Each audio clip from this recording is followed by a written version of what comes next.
Aaron Murphy for ESPNAmerica.com here with ESPN colleague Katie Strang, and good to finally catch up with you. You too. And I know you've been busy, and there's no one better to talk to here ahead of Game 1 because you've been with the Devils throughout, and I'll give you full credit. You've been picking the Devils throughout, so just tell us a little bit about the Devils heading into Game 1 tonight.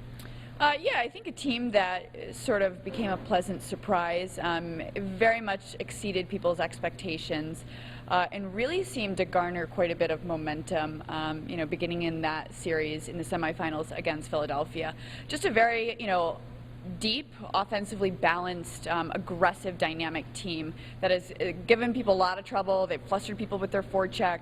They have all four lines that can score, and they're getting good goaltending out of 40-year-old Martin Brodeur. I just want to say that May 6th, the guy turns 40. We should all be so lucky to be so good at 40, but what's been his secret this year? I think just kind of sticking with what works. I think he's having fun, and I think that you've really seen that translate in the way he plays. He's a comfortable guy. He's very confident, and I think he's really enjoying himself out there and relishing this opportunity, knowing that he might not get another one.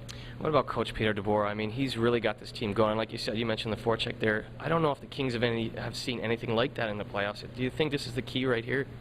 I do, and it's interesting because that seems to be sort of a staple of both teams' games, so it'll be interesting to see how they match up. But you bring up a great point about Peter DeBoer. I think that was just a phenomenal hire by GM Lou Lamoriello. He's really, really sparked this team. They really have bought into his system. I mean, this is a guy that was out of work a year ago, right? And he's just really done a good job at implementing sort of an overhaul for the Devils. We've always seen these like defensive, structured, stingy, kind of passive Devils teams, and this one is quite a different look, and players really like it.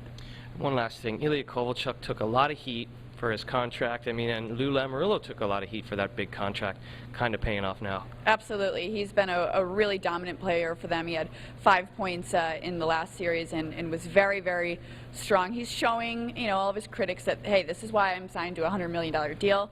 I can excel in pressure-driven situations, and he wants to win. I think he unfortunately gets stereotyped and labeled a lot, but this is a guy that wants to win and also has waited a long time to get to this point, and I think he's really excited. Perfect. Katie, thanks for taking the time and joining us here on Europe. You can follow Katie on ESPNNewYork.com, and you can follow the whole Stanley Cup on ESPNAmerica.com.